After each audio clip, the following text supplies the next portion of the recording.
आप सभी को मेरा नमस्कार। आपके अपने YouTube चैनल सीके हिंदी सागर में आपका बहुत बहुत स्वागत है। कक्षा 6 के विद्यार्थी, आज आप लोग अध्याय 12 अस्थिदान नामक पाठ पढ़ेंगे।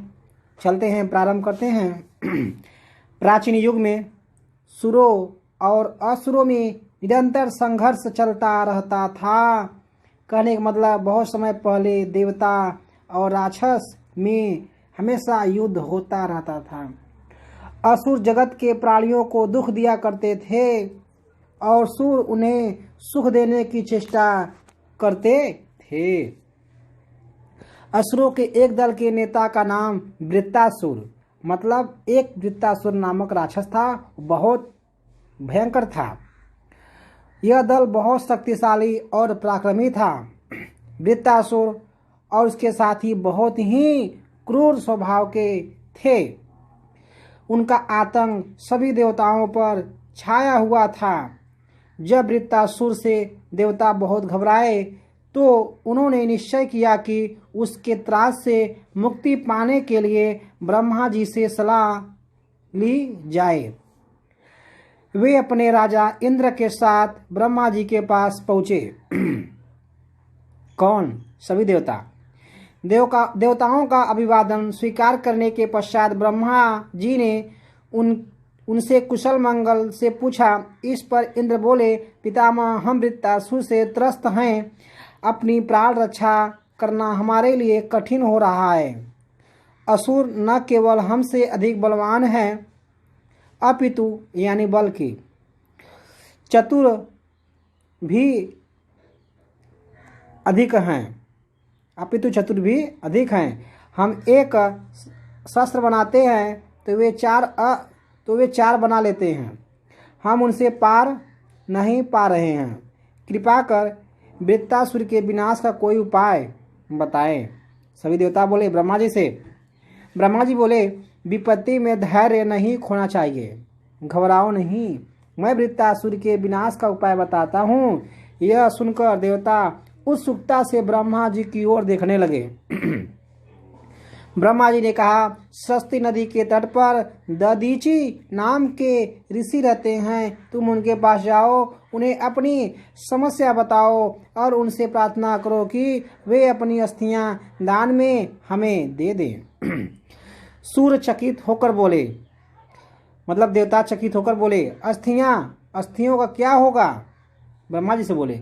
ब्रह्मा जी ने उत्तर दिया, ऋषि दधीचि की अस्थियां लाकर अपने कारीगर त्वष्टा को देना, वह उनसे वज्र नाम का अस्त्र बनाएगा। उससे ही वृत्तासुर मारा जा सकेगा। किसने बोला? ब्रह्मा जी ने बोला। अब आपको देखते हैं, ले चलते हैं आगे पेज की तरफ, देखते हैं। इंद्र बोले, पितामह, ऋषि दधीचि अपनी अस्थियां क्यों हमें देने लगे और उन्हें हम मांगेंगे भी कैसे? ब्रह्मा जी ने कहा, ऋषि दधीचि का जन्म परोपकार के लिए ही हुआ है। संकटग्रस्त लोगों की रक्षा हेतु परोपकारी अपने प्राणों की चिंता नहीं करता, तो मांग कर तो देखो। वैसे तो ऋषि दधीचि स्वयं ही तुम्हारी विपत्ति भाप जाएंगे और वे बिना मांगे ही स्वतः अपनी अस्थियां दे देंगे। ब्रह्मा जी कह रहे हैं। ब्रह्मा जी को प्रणाम कर और उनसे आशीर्वाद पा देवता चल पड़े। आशीर्वाद लेकर मिल गया, चल पड़े। सरस्वती नदी के तट पर बहुत ही शांत और पवित्र वातावरण में ऋषि दधीचि का आश्रम था। चारों ओर घने वृक्षों और लताओं से घिरे कुंज थे।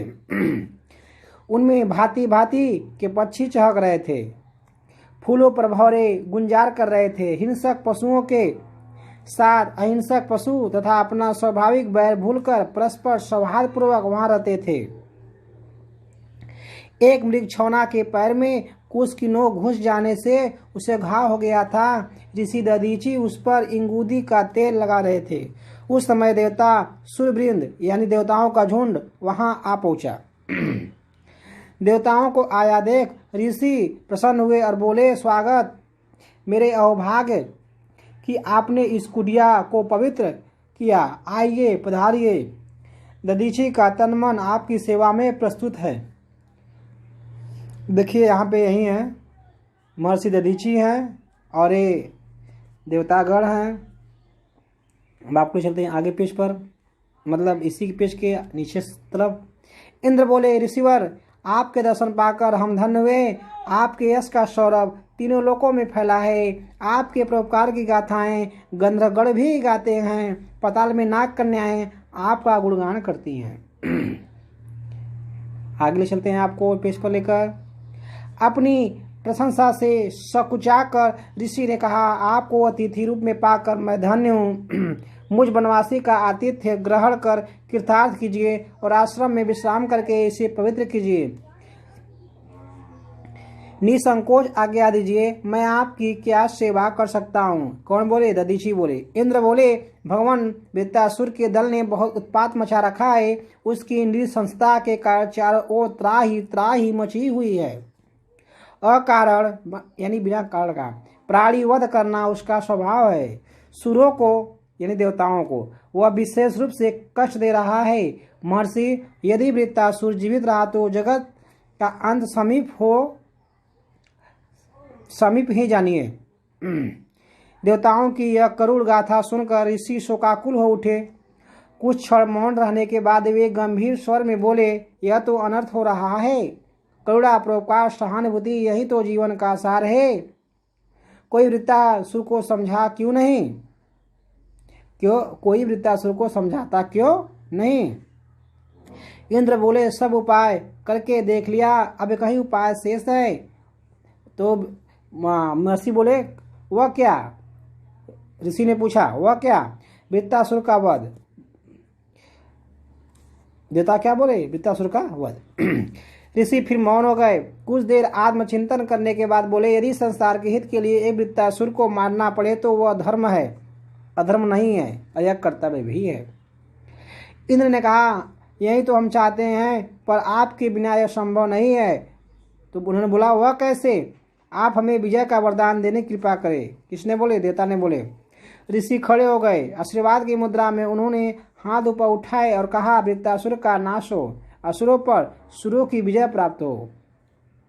इंद्र बोले, किंतु ब्रह्मा जी ने बताया कि वृत्तासुर केवल एक ही अस्त्र से मारा जा सकता है, और वह है आपकी अस्थियों से बना वज्र।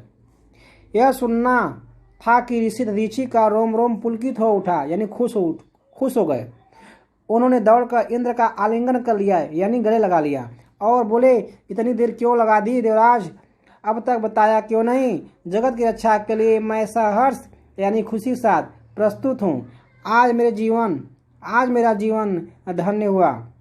ऋषि देवताओं को आशीर्वाद देकर योगासन की मुद्रा में बैठ गए। उनके मुख पर एक दिव्य मुस्कान छा गई।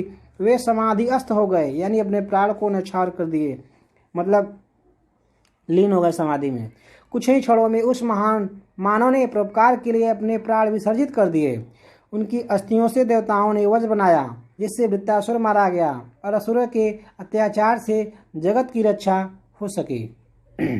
कक्षा 6 के विद्यार्थी, आज आप लोगों ने इस अध्याय को भली भांति पढ़ा। आप लोगों ने अध्याय 12 को अच्छी तरीके से पढ़ा, अस्थिदान।